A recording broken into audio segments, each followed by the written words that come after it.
नमस्कार दोस्तों, आप सभी का एक बार फिर से स्वागत है हमारे चैनल जतिन लाइफस्टाइल में। आज सुनते हैं निर्जला एकादशी की व्रत कथा। आप सभी को निर्जला एकादशी की हार्दिक शुभकामनाएं।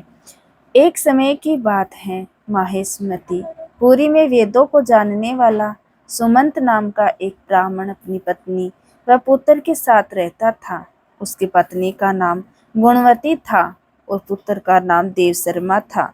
एक दिन ज्येष्ठ मास में वह ब्राह्मण समाधि लाने के लिए वन में गया। कुछ समय भगवान का ध्यान कर वह ब्राह्मण एक सुंदर सरोवर का जल पीकर सरोवर के नजदीक वृक्ष की छांव में सो गया। अब जो भी जीव जंतु सरोवर पर जल पीने के लिए आते, वो उस ब्राह्मण को देखकर डर जाते और वहां से भाग जाते।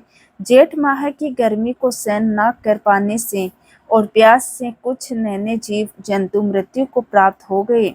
सूर्यदेव अस्त होने पर वो ब्राह्मण अपने घर को लौट गया, लेकिन अनजाने में हुआ वो पाप उसके साथ रह गया। कुछ समय बाद ब्राह्मण अस्वस्थ हो गया और मृत्यु को प्राप्त हुआ।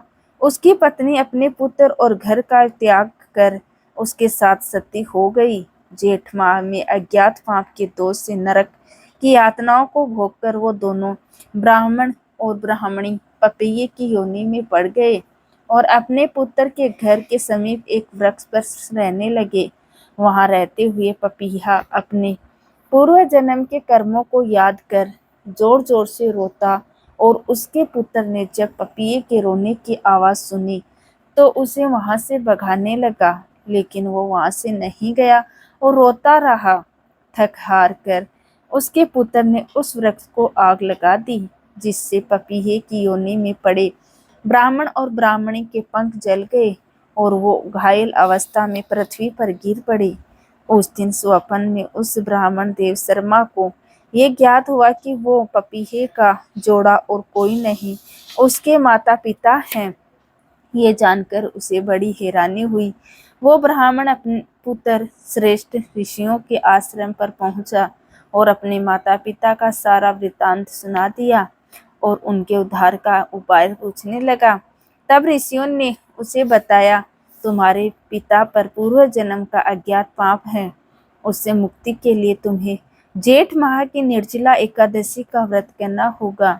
वो सभी एकादशियों में सर्वोत्तम परी है। इसके साथ तुम्हें जल पान की व्यवस्था करनी होगी। तब ब्राह्मण पुत्र ने अपने माता पिता के नियमित निर्जला एकादशी का व्रत करा। निर्जन वन में जीव जंतुओं के लिए पानी की व्यवस्था करी। साथ ही जगह जगह पानी के प्याऊ लगवा दिए। वहां सभी मनुष्य पशु पक्षी जीव जंतु आकर जल पीने लगे।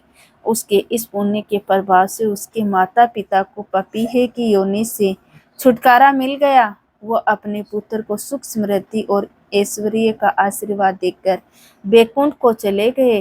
इस प्रकार निर्जला एकादशी को जलदान का अधिक महत्व है। जो मनुष्य प्राणियों जीव जंतुओं और पक्षियों के लिए जल की व्यवस्था करता है और साथ ही निर्जला एकादशी का व्रत करता है, वो इस लोक के सुखों को भोगकर अंत में मोक्ष को प्राप्त करता है। दोस्तों, यदि आप साल में आने वाली किसी भी एकादशी का व्रत नहीं करते, तो जेठ मास में निर्जला एकादशी का उपवास अवश्य करना चाहिए। तो दोस्तों, ये थी निर्जला एकादशी की व्रत कथा।